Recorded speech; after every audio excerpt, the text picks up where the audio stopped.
নারী বিশ্বকাপে আজকে বাংলাদেশ মুখোমুখি হবে নিউজিল্যান্ডের। বাংলাদেশ সময় 3:30 বাজে অনুষ্ঠিত হবে ম্যাচটি। তবে বাংলাদেশের বেশিরভাগ ম্যাচে দেখতেছি 3:30 বাজে থেকেই শুরু হচ্ছে। যে কোনো ম্যাচে 3:30 বাজে থেকেই শুরু হচ্ছে।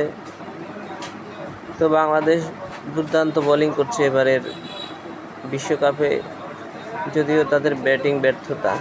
আসলে বাংলাদেশ জিতার জন্য যতটুকু ভালো বোলিং করা দরকার তার থেকে বেশি করছে, কিন্তু ব্যাটিংয়ে যতটা ভালো করা দরকার তার থেকে তারা 50 থেকে 60%ও করতে পারছে না, যার কারণে বাংলাদেশ